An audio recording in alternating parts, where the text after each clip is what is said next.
नमस्कार, स्वागत है आप सभी का पावर ब्रेकफास्ट में। आपके साथ मैं हूं नेहा। आइए देख लेते हैं कि हफ्ते के आखिरी कारोबारी दिन शुक्रवार को अंतर्राष्ट्रीय बाजारों से हमारे मार्केट्स के लिए कैसे संकेत हैं। तो आप कह सकते हैं कि कुछ यहां पर इंप्रूव या सुधार के साथ शुरुआत होती हुई दिखाई दे रही है। गिफ्ट निफ्टी 19,600 के ऊपर है, ऑलमोस्ट 50 अंकों की स्ट्रेंथ वहां दिख रही है। डाउ फ्यूचर्स बिल्कुल फ्लैट है।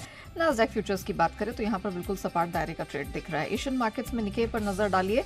जापानीज मार्केट इस समय 33 अंकों की स्ट्रेंथ दिखा रहा है और बाकी जितने मार्केट भी खुले हैं, बहुत तो नहीं लेकिन एटलीस्ट पॉजिटिव टेरिटरी में शुरुआत यहाँ पर जरूर होती हुई दिखाई दी है। प्रेशर हालांकि कमोडिटी स्पेस में दिखाई दिया है, खासतौर से कच्चे तेल में। आज सुबह जरूर रिकवरी है डॉलर इंडेक्स की कमजोरी के चलते, लेकिन कच्चा तेल, सोना चांदी, मेटल सब पर हम देख रहे हैं दबाव बना हुआ है। क्या कुछ हुआ है बीते सत्र में अंतर्राष्ट्रीय बाजारों में, कौन से महत्वपूर्ण ट्रिगर्स जहां रखनी है नजर, पूरी डिटेल है मेरे सहयोगी दीपांशु के पास। Deep, morning. Equity space international market कुछ सुधार के संकेत दे रहा है, लेकिन ऑल इन ऑल क्या कुछ हुआ है, कुछ बदला है, कैसे देखें? थोड़े स्टेबल संकेत आ रहे हैं आज सुबह, इतने खराब संकेत नहीं है, कुछ ऐसा बड़ा हुआ नहीं है। एक्शन आज शायद शाम को हो सकता है यूएस में, बट अहम डेटा आने वाला है। उससे पहले आपको स्टेबिलिटी के संकेत आ रहे हैं। अगर कल आप यूएस का भी एक्शन देखें तो एक बहुत ही छोटी दायरे में कारोबार हुआ, करीब 250 अंक के रेंज में हमने देखा डाउ पर कारोबार होते हुए देखा। उसमें हमने देखा एकदम फ्लैट क्लोजिंग आपको सारी फ्रंटलाइन इंडेक्सेस के आती हुई दिख रही है, मामूली सा मूवमेंट आपको होते हुए दिखा है। हालांकि निचले स्तरों से अच्छी रिकवरी थी, तो उस 250 अंक की रेंज में जो कारोबार हुआ है यूएस में, उसमें करीब 250 अंक नीचे से सुधरकर डाउ आपके लिए एकदम फ्लैट बंद हुआ है।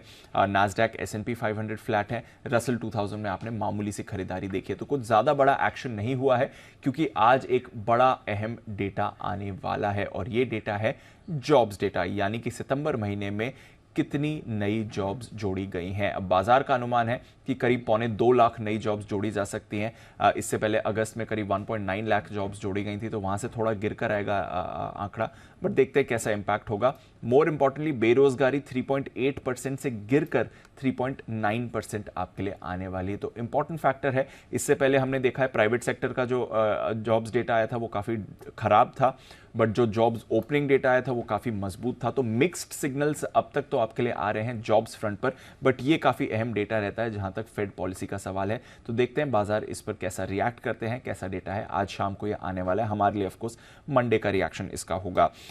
इसके अलावा वेज ग्रोथ यहां पर 0.1% बढ़कर आ सकती है, ये भी इंपॉर्टेंट फैक्टर रहेगा। कल और आज के बीच में जो इनकी 10 साल की बॉन्ड यील्ड है उसमें हमने कुछ भी मूवमेंट नहीं देखा है। 3.7% के ऊपर 10 साल की यील्ड कायम है। परसों ऑफकोर्स हमने देखा था 3.84% से गिरकर ये करीब 3.72% पर आई थी। फिलहाल उसी लेवल के आसपास इनकी 10 साल की बॉन्ड यील्ड ट्रेड कर रही है। तो इंपॉर्टेंट दिन है अमेरिकी बाजारों के लिए, और उससे पहले एकदम फ्लैट एक्शन आपने देखा है। इंटरेस्टिंग चीज ये है कि कल जब हमारे बाजार बंद हो रहे थे तो डाउ फ्यूचर्स 1 पॉइंट पर ऑलमोस्ट 150 पॉइंट नीचे हो गए थे। उस हिसाब से देखेंगे तो फ्लैट क्लोजिंग डाउ की एक तरह से अच्छी ही मानी जाएगी। बट जो बड़ा फैक्टर है, यूरोप में भी हमने देखा मिला जुला कारोबार है, बट जो बड़ा फैक्टर है वो आपके लिए रहने वाला है कच्चे तेल पर रिएक्शन। एक बार फिर से कल हमने कच्चे तेल में अच्छी खासी गिरावट देखी है। अगर आप देखेंगे 2 दिनों में करीब ब्रेंट 8% आपका टूट चुका है, $84-85 पर आ गया। ये कुछ दिन पहले $97 पर था, तो एक अच्छा खासा पुल बैक आपको कच्चे तेल के दामों में दिख रहा है। ये एक अच्छे संकेत है। डॉलर इंडेक्स भी एक रेंज में आ गया है। 5 हफ्ते के निचले स्तर पर कच्चा तेल है। कमजोर मांग की चिंता है, थोड़ी मुनाफा वसूली भी हो रही है, क्योंकि अदरवाइज वन वे रैली इस साल हमने कच्चे तेल के प्राइसेस में देखी है।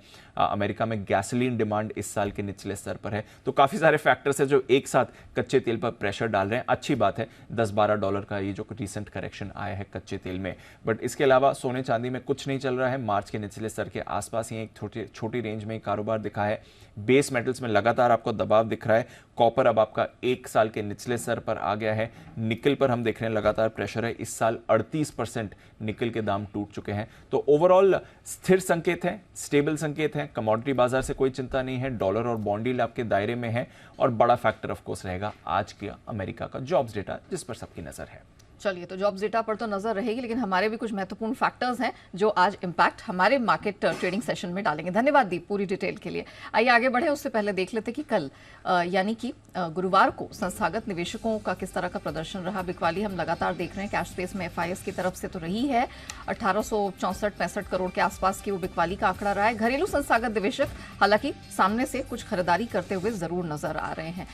तो मौजूदा ग्लोबल संकेत किस प्रकार के जिस प्रकार के बनते हुए दिखाई दे रहे हैं, उन सबके बीच हमारे मार्केट में किस प्रकार की रणनीति हो सकती है वो तो हम जानेंगे, लेकिन उससे पहले आपको कल किस तरह का प्रदर्शन रहा है वो दिखा देते हैं। हमने देखा इस हफ्ते जो कि ट्रंकेटेड वीक था, जो पहले 2 दिन रहे हैं यानी कि मंगलवार बुधवार, यहाँ प्रेशर मार्केट में रहा, लेकिन कल का जो दिन था जो कि निफ्टी की वीकली एक्सपायरी का भी था, यहाँ पर हमने कुछ अच्छी स्ट्रेंथ बनती हुई देखी। निफ्टी की बात करें 100-110 अंकों की स्ट्रेंथ वहां लेकर मार्केट बंद हुआ है 19,550 के काफी करीब। निफ्टी बैंक की बात करें स्ट्रेंथ यहां भी दिखी 44,200 के ऊपर हमने इसमें क्लोजिंग बनते हुए देखी है। और बहुत सारे ऐसे सेक्टर्स हैं जिनका यहां पर सपोर्ट देखने को मिला, खासतौर से कैपिटल गुड्स, आईटी, ऑटो, ये कुछ ऐसे स्पेसेस रहे हैं जिन्होंने कल मार्केट को क्लियरली सपोर्ट करने का काम यहां पर किया है। चलिए हम आगे तो ये समझने की कोशिश करेंगे कि आपको क्या रणनीति यहां पर आज अपनानी है निफ्टी बैंक निफ्टी में, लेकिन याद रखिए आज सुबह 10 बजे ब्याज दरों पर आरबीआई का फैसला आना है। इस बार की पॉलिसी में क्या कुछ सुनने को मिल सकता है, जी बिजनेस के एक्सपोर्ट पोल की जो डिटेल्स हैं वो डिटेल्स सारी हैं वरुण के पास। सीधे चलते वरुण के पास जानने के लिए। वरुण मॉर्निंग, आज सबकी नजर रहने वाली है 3 घंटे के बाद जो ऐलान निकलकर आने वाला है गवर्नर शक्तिकांता दास साहब की तरफ से, जरा बताइए क्या कुछ एक्सपेक्टेड है। मॉर्निंग नेहा, तो जैसे कि आपने कहा कि क्या कुछ सुनने मिलने वाला है, इसके ऊपर नजर होगी और बेसिकली जो भी नजर होगी वो इनकी कमेंट्री पे ही होगी। रेट डिसीजन जो है वो कुछ नहीं आना है। हमारे पोल में पहला सवाल यही था कि इस बार ब्याज दरों में आरबीआई क्या करेगा, तो सबने एक सुर में कहा कि कोई रेट कट नहीं है, कोई रेट हाइक नहीं है, कुछ नहीं करने वाला है, आरबीआई स्टेटस को रहेगा। हमने फिर भी आगे बढ़ के एक और सवाल पूछा कि क्या अभी भी आप सोच रहे हैं कि आगे रेट हाइक्स होंगे, तो यहाँ पे भी 100% पोल पार्टिसिपेंट्स का कहना था कि नहीं, अब रेट हाइक का सिलसिला पूरी तरह से खत्म हो चुका है। हाँ, हालांकि हमने उनके पास रेट कट का नहीं पूछा, क्योंकि आपको याद होगा पिछले 2 पॉलिसी से जब हम रेट कट पे पूछ रहे हैं हमारे एक्सपर्ट्स को, तो अपनी टाइमलाइन वो बढ़ाते जा रहे हैं। तीसरा सवाल हमारा ये था कि क्या आरबीआई पॉलिसी स्टैंस बदलेगा, तो इस बार इंटरेस्टिंग है कि सबके सब कह रहे हैं कि हाँ, आरबीआई अपना पॉलिसी स्टैंस बदल सकता है, तो यहाँ पे आप नजर रखिएगा। चौथा सवाल था जीडीपी को लेके कि क्या आरबीआई जीडीपी के एस्टिमेट्स बदलेगा, तो 75% पोल पार्टिसिपेंट्स का कहना था कि नहीं, केवल 25% थे जो कि कह रहे थे कि हाँ शायद बदल सकता है। आखिरी सवाल इन्फ्लेशन को लेके था। अब ये सवाल हमने इसके लिए पूछा कि पिछले 2 इन्फ्लेशन के आंकड़े अगर आप देखेंगे 2 महीने के, तो काफी एलिवेटेड लेवल पे आए थे। इसके लिए 75% पोल पार्टिसिपेंट्स कह रहे हैं कि हाँ शायद आरबीआई अपने इन्फ्लेशन के जो फोरकास्ट है उसको टिंकर कर सकता है, उसको बदल सकता है। 25% का कहना है कि वहां पे कोई बदलाव नहीं होगा। और एक्चुअली ये जो इन्फ्लेशन का आंकड़ा है ना, इसी के चलते लोग अब ये अनुमान नहीं लगा पा रहे कि रेट कट्स कब से शुरू होंगे, क्योंकि इन्फ्लेशन लगातार बढ़ते जा रहा है। तो यहाँ पे नजर होगी, पॉलिसी स्टैंस पे नजर होगी, कमेंट्री पे नजर होगी। इसके अलावा रेट्स के लिहाज से अगर आप देखेंगे तो कुछ नहीं होना है। ओके, चलिए thank you so much Varun, वो पूरी डिटेल दर्शकों के सामने रखने के लिए। और आपको बता दें जी बिजनेस पर मॉनेटरी पॉलिसी की सबसे बड़ी कवरेज आपको मिलने वाली है सिर्फ और सिर्फ जी बिजनेस पर, लगातार 9:45 बजे से देखिएगा जरूर। एक बड़ा पैनल हमारे साथ होगा, अजय बग्गा जी जाने माने एक्सपर्ट है, अतुल जोशी जी ऑयस्टर कैपिटल के सीनियर इकोनॉमिस्ट, वृंदा जागीरदार जी होंगी आज 9:45 बजे से लगातार। And of course Zee business के मैनेजिंग एडिटर अनिल सिंह भी होंगे, जो इस पूरे पॉलिसी को डिकोड करने में और आपको समझाने में सरल भाषा में मदद करेंगे। लेकिन आइए, सर हमारे साथ अब जुड़ चुके हैं और उनसे जान लेते हैं कि निफ्टी बैंक निफ्टी में आज आपको क्या रणनीति अपनानी है।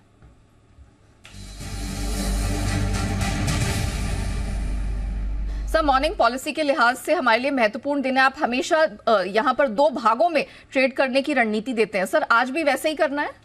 बिल्कुल नेहा, गुड मॉर्निंग। और आज से फिर से शुरुआत करने के लिए संकेत थोड़े बेहतर ही हैं, खराब नहीं होना भी हमारे लिए ठीक है। और ग्लोबल मार्केट स्टेबल है।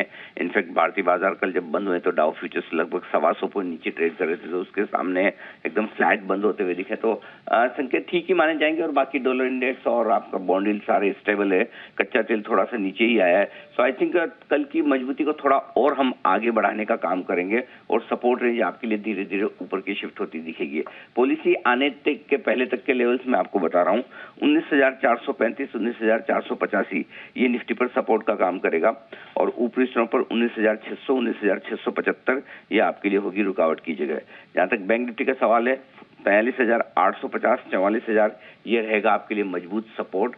और ऊपरी स्थानों पर 44,525, 44,675 की रेंज है जहां तक बैंक निफ्टी जाने की कोशिश कर सकता है। सो पॉलिसी के पहले आपको मजबूत खुलने के बाद छोटी सी रेंज में ट्रेड करता हुआ दिखेगा और पॉलिसी के बाद अल्टीमेटली गवर्नर साहब किस तरह का डायरेक्शन देते हैं, कॉन्फिडेंट नजर आते हैं महंगाई को लेकर या फिर चिंता जताते हैं। और साथ ही जो क्रेडिट ग्रोथ, डिपॉजिट ग्रोथ बहुत जबरदस्त चल रही है इकोनॉमी में, तो उन्हें इकोनॉमी मजबूत नजर आती है और उस लिहाज से कहीं कोई ज्यादा गर्मी के संकेत आए और उसको लेकर अगर अगर किसी तरह के कदम उठाए तो वो इंटरेस्टिंग होगा देखना। तो मेरे ख्याल से ब्याज दरों में तो कोई बदलाव होना है नहीं, लेकिन पॉलिसी डायरेक्शन जो आगे मिलेगा उसके दम पर बाजार आगे का ट्रेड करेंगे। तो प्री पॉलिसी इन लेवल्स पर नजर रखिए और नया पॉलिसी के समय और उसके बाद तो हम आपके साथ हैं ही, तो उस समय के आगे का डायरेक्शन डेफिनेटली तभी बता देंगे।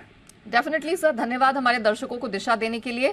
तो जैसे कि सर ने कैटेगोरिकली कहा कि pre policy and post policy, यहां पर आपको दो रणनीतियां आज समझ के चलनी है। प्री पॉलिसी 19,435 से 485 सहारा देने वाली बैंड होगी। ऊपर रुकावट 19,675 के पास निफ्टी झेल सकता है। बैंक निफ्टी 43,850 से 44,000 सहारा देने वाली बैंड होगी और अपर बैंड है 44,525 से 675 तक स्ट्रेच होती दिख रही है। लेकिन खबरों के दम पर भी आपको भरपूर एक्शन चुनिंदा स्टॉक सेक्टर्स में दिखेगा। अरमान के पास है पूरी डिटेल्स। अरमान, मॉर्निंग पहले तो महत्वपूर्ण ट्रिगर्स आज के लिए और खबरों के दम पर कहा एक्शन है, but of course RBI monetary policy तो सबसे ऊपर होगी। बिल्कुल बिल्कुल, जैसा कि आपने कहा, सबसे पहले गुड मॉर्निंग। आरबीआई पॉलिसी तो वो तो है ही सही, अगर आप देखें वहां पे 10 बजे से आपको लाइव कवरेज यहाँ पर हमको बढ़िया मिलेगा ही सही। पोस्ट पॉलिसी प्रेस कॉन्फ्रेंस भी है 12 बजे के आसपास। Q1 FY24 के रिजल्ट आएंगे जुपिटर लाइफलाइन हॉस्पिटल्स के, जिसका आईपीओ भी आता हुआ दिखा था। आईडीएफसी फर्स्ट बैंक, यहाँ पर बोर्ड बैठक में क्यूआईपी के इशू प्राइस पर विचार किया जाएगा। वालचंद नगर इंडस्ट्रीज, यहाँ पर फंड जुटाने पर विचार किया जाएगा। ऋषभ इंस्ट्रूमेंट, इनका 50% का जो आईपीओ एंकर लॉक इन है 30 दिन का, वो खत्म होता हुआ दिखेगा। चोलामंडलम इन्वेस्टमेंट एंड फाइनेंस, यहाँ पर लगभग 1.7 करोड़ शेयर्स जो हैं वो क्यूआईबी जो इशू किए गए थे वो लिस्ट होते हुए दिखेंगे। पावर फाइनेंस कॉर्प, यहाँ पे 66 करोड़ बोनस शेयर्स जो हैं वो लिस्ट होंगे। और सोम डिस्टिलर्स की बात करें तो लगभग 2.5 लाख शेयर्स जो हैं वो नॉन प्रमोटर्स को जो इशू किए गए थे वो लिस्ट होते हुए दिखेंगे। खबरों पे आ जाएं। खबरों पे सबसे पहले पीबी फिनटेक, यहाँ पर आपको ध्यान रखना है क्योंकि वहां पर आज ब्लॉक डील जो है वो संभव है। सॉफ्ट बैंक ब्लॉक डील के जरिए लगभग 2.5% के आसपास हिस्सा बेच सकता है और भाव लगभग 752 से 767 के भाव पर लगभग 1.14 करोड़ शेयर्स जो हैं वो बेचे जा सकते हैं और डील साइज उस हिसाब से अगर आप देखें लगभग 875 करोड़ के आसपास का हो सकता है। बजाज फाइनेंस, यहाँ पर बोर्ड बैठक में 10,000 करोड़ जुटाने को मंजूरी मिलती हुई दिखी है। क्यूआईपी के जरिए लगभग 8,800 करोड़ जुटाए जाएंगे और बजाज फिनसर्व को लगभग 15.5 लाख कन्वर्टेबल वारंट्स जारी किए जाएंगे जिससे लगभग 1,200 करोड़ जुटाए जाएंगे। एसबीआई, यहाँ पर एसबीआई चेयरमैन दिनेश खारा साहब का जो है कार्यकाल अगस्त 2024 तक बढ़ाया गया है और अब वो एमडी अश्विनी तिवारी का कार्यकाल भी जो है वहाँ पर 2 साल के लिए बढ़ाया है। इंटरग्लोब एविएशन, त्योहारी सीजन में हवाई यात्रों के लिए एक झटका आता हुआ दिखा है क्योंकि इंडिगो ने घरेलू और अंतर्राष्ट्रीय उड़ानों के लिए लागू किए गए फ्यूल सरचार्ज जो है उससे एटीएफ कीमतों में फ्यूल सरचार्ज वो लगाते हुए दिखे हैं। एटीएफ कीमतों में बढ़ोतरी के चलते जो है ये फैसला लिया गया है और ये 6 अक्टूबर से अगर आप देखें तो ये लागू होता हुआ दिखेगा। लुपिन, यहाँ पर अगर आप देखें तो एक टैबलेट को यूएसएफडी से टेंटेटिव मंजूरी मिलती हुई दिखी है। वेदांता, यहाँ पर रिपोर्ट है कि कंपनी को टैक्स डिपार्टमेंट से लगभग 190 करोड़ का रिफंड है। सोम डिस्टलरीज एंड ब्रेवरीज, यहाँ पर कल क्यूआईपी जो है वो खुला है। फ्लोर प्राइस लगभग 349 का है, लगभग उसमें डिस्काउंट 8.5% का। और अंत में लक्ष्मी ऑर्गेनिक इंडस्ट्रीज, जहाँ पर कल क्यूआईपी खुला है, फ्लोर प्राइस जो है वो 283 का है जिसमें प्रीमियम जो है लगभग 1.6% का। ऑलराइट, चलिए ये तो वो खबरें हैं जिनके दम पर एक्शन दिखेगा। लेकिन अरमान, बहुत सारे बिजनेस अपडेट निकल कर आ रहे हैं दूसरी तिमाही के, तो कौन कौन सी कंपनीज के नंबर्स आए हैं, कैसे रहे हैं? बिल्कुल, कई सारी कंपनी के बिजनेस अपडेट, जिसमें सबसे पहले बात करें टाटा मोटर्स की, जिसमें जेएलआर का Q2 का अपडेट है। होलसेल बिक्री लगभग 29% बढ़कर आई है, रिटेल बिक्री 21% बढ़कर आई है। गोदरेज कंज्यूमर प्रोडक्ट्स, यहाँ पर Q2 में जो है volume growth mid single digit में रहा है और सुस्त मैक्रो एनवायरनमेंट के चलते यहाँ पर ये होता हुआ दिखा है। उज्जीवन स्मॉल फाइनेंस बैंक, यहाँ पर अगर आप देखें डिपॉजिट्स 43% बढ़कर आए हैं। कासा की बात करें 27% बढ़कर आया है। और अंत में उत्कर्ष स्मॉल फाइनेंस बैंक की बात करें तो ग्रोस लोन जो हैं वो लगभग 26% के आसपास बढ़कर आते हुए दिखे हैं और डिपॉजिट्स में भी 19% के आसपास की आपको बढ़ोतरी दिखेगी। ऑलराइट, चलिए, तो फिलहाल ये अपडेट निकल कर आ रहा है और इन चुनिंदा स्टॉक्स पर भी आपको नजर रखनी है। इक्विटी बाजार पर अपनी रणनीति सुझाने के लिए हमारे साथ मार्केट एक्सपर्ट श्रीकांत चौहान जी जुड़ चुके हैं। श्रीकांत जी, गुड मॉर्निंग सर, बहुत स्वागत है। सर, आज तो वैसे आरबीआई मॉनेटरी पॉलिसी है तो सबकी नजर उसी पर रहने वाली है, लेकिन सर हम आपसे जानना चाहेंगे आपकी बेस्ट पिक्स आज कहाँ से आ रही हैं? Good morning Meera ji.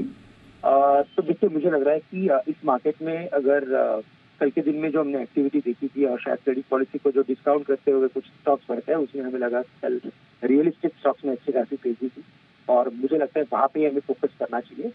Prestige real estate जो 670 के करीब कल क्लोज हो चुका है, अब मुझे लगता है वहाँ पे कुछ लॉन्ग पोजीशन बनाई जा सकती है। हम स्टॉप लॉस यहाँ पे रखेंगे अराउंड 660 का और टारगेट नजर आते हैं 700 रुपए के।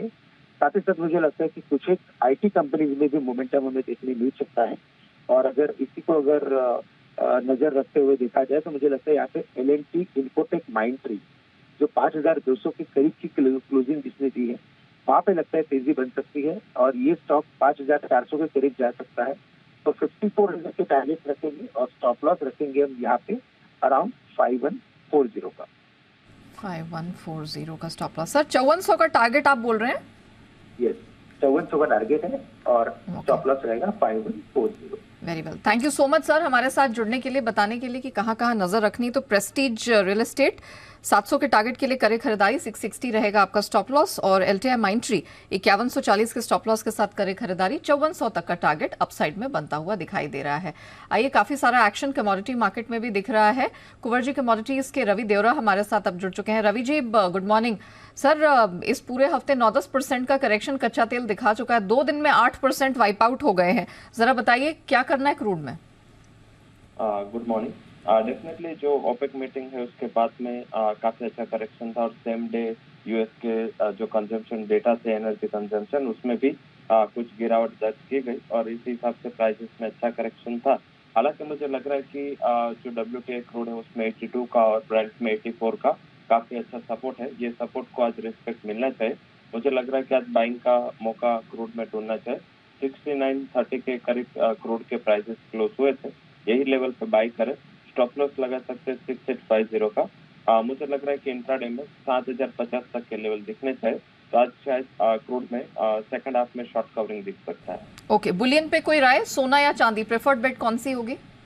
दोनों में से सिल्वर प्रेफर्ड पिक रहेगी। आज मेटल्स में थोड़ी रिकवरी दिख रही है, पर्टिकुलर तो डॉलर इंडेक्स में स्टेबिलिटी आई है, ट्रेजरी नीचे है, तो इस हिसाब से लग रहा है कि आज आप सिल्वर में बाई करें। दिसंबर कॉन्ट्रैक्ट में 66,700 पे बाई करें, 66,300 के स्टॉप लॉस के साथ। इंट्राडे टारगेट 67,500 रहेगा। ओके, और कॉपर में बॉटम आउट होता हुआ ये दिखाई दे रहा है या अभी भी गिरावट बाकी है? जो मेटल है वो थोड़ा बहुत आज मिक्स रहेगा, बट हालांकि कॉपर थोड़ा स्टेबल लग रहा है। वहाँ पे 698 का एक अच्छा रेजिस्टेंस है, अगर इसके पार निकलता है तो आप बाय कर सकते हैं। ऊपर 705 के टारगेट के लिए 690 स्टॉप लॉस लगाना है। हालांकि बेस मेटल में लग रहा है कि zinc and aluminium out perform कर सकते हैं। एल्यूमिनियम में 205 के करीब बाय करें, स्टॉप लॉस 202 का लगाए, 210 का इंट्राडे टारगेट रहेगा। वहीं जिंक में 220 के करीब बाय करें, 218 का स्टॉप लॉस लगाए और 224 तक के लेवल की उम्मीद करनी चाहिए। मुझे लग रहा है कि कॉपर से better opportunity zinc and aluminium में है, दोनों में अच्छी शॉर्ट कवरिंग की उम्मीद करनी चाहिए। ऑलराइट, साथ ही एनजी पर, नेचुरल गैस पे व्यू दे देंगे, क्योंकि हम देख रहे हैं कि इंटरनेशनल मार्केट में ऑलमोस्ट इस साल की ऊंचाई पर चले गए, हमारे मार्केट्स में भी स्ट्रेंथ है, क्या करना है? लास्ट शो में मैंने 270 का शॉर्ट टर्म टारगेट दिया था, कल टारगेट थोड़ा रहेगा, बट मुझे लग रहा है कि प्राइसेस में अभी भी नॉर्थवर्ड जर्नी है, क्योंकि सीजनलिटी चेंज हो रही है, इन्वेंट्री कंटिन्यूअस नीचे आ रहे हैं। आज डिप से बाय करें, 265 के करीब क्लोज हुआ था। अगर आज इंट्राडे वोलेटिलिटी में 260 के करीब मिल जाता है तो आप क्रूड में नेचुरल गैस में बाय करें, स्टॉप लॉस 255 का लगाए, 275 के लेवल आपको 1 से 2 ट्रेडिंग सेशन में दिखने चाहिए। Very well, Ravi ji, thank you so much हमारे साथ जुड़ने के लिए, बताने के लिए किन किन कमोडिटीज में कहाँ कहाँ कमाई के हैं मौके। आइए बढ़ते हैं आगे FIR यानी FI इन्वेस्टमेंट रिपोर्ट्स की तरफ।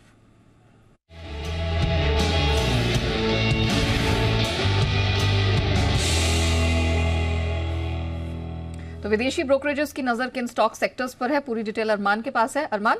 बिल्कुल, कई सारी रिपोर्ट्स आती हुई दिखी है, जिसमें सबसे पहले अगर आप बात करें जेफरीज की, जहां पर बजाज फाइनेंस पर उनकी रिपोर्ट है, मेंटेन कर रहे हैं बाई के स्टैंड्स को, टारगेट रख रहे हैं 8,830 का। मॉर्गन स्टैनली की टाटा मोटर्स पर रिपोर्ट है, मेंटेन कर रहे हैं ओवरवेट के स्टैंड्स को, टारगेट रख रहे हैं 711 का। और नोमुरा की अगर टाटा मोटर्स पर रिपोर्ट है, मेंटेन कर रहे हैं बाई को, टारगेट रख रहे हैं 786 का। मैक्वायरी की JSW स्टील पर है रिपोर्ट, अपग्रेड कर रहे हैं अंडर परफॉर्म से न्यूट्रल पर, और टारगेट जो है वो भी बढ़ा रहे हैं, 641 से बढ़ाकर 841 का टारगेट कर रहे हैं। मैक्वायरी की टाटा स्टील पर रिपोर्ट है, मेंटेन कर रहे हैं आउट परफॉर्म के स्टैंड्स को, और टारगेट जो है वो 120 से बढ़ाकर 151 का टारगेट कर रहे हैं। मौजूदा भाव अगर आप देखेंगे 125 का है। मैक्वायरी की कॉल इंडिया पर रिपोर्ट है, मेंटेन कर रहे हैं आउट परफॉर्म को, टारगेट जो है वो भी बढ़ा रहे हैं, 245 से बढ़ाकर 322 का जो है टारगेट कर रहे हैं। मैक्वायरी की JSPL पर बढ़िया रिपोर्ट आती हुई दिखी है, अपग्रेड कर रहे हैं न्यूट्रल से डायरेक्ट आउट परफॉर्म पर, और टारगेट जो है वो भी बढ़ा रहे हैं, 557 से बढ़ाकर 808 का टारगेट कर रहे हैं। मैक्वायरी की हिंडाल्को पर रिपोर्ट है, मेंटेन कर रहे हैं आउट परफॉर्म को, टारगेट जो है यहां पर भी बढ़ा रहे हैं, 516 से बढ़ाकर 562 का टारगेट कर रहे हैं। और अंत में जेफरीज की कॉनकॉर्ड बायोटेक पर रिपोर्ट है, इनिशिएट कर रहे हैं बाय, और टारगेट रख रहे हैं 1260 का। मौजूदा भाव अगर आप देखेंगे तो लगभग 1100 के आसपास का है। धन्यवाद अरमान पूरी डिटेल के लिए। तो ये वो स्टॉक्स है जिन पर रखनी है नजर, क्योंकि विदेशी ब्रोकरेजेस का भरोसा इन पर बन रहा है। आइए इसी के साथ पावर ब्रेकफास्ट को हम यही रैप अप करते हैं, लेकिन आपको बने रहना है जी बिजनेस के साथ।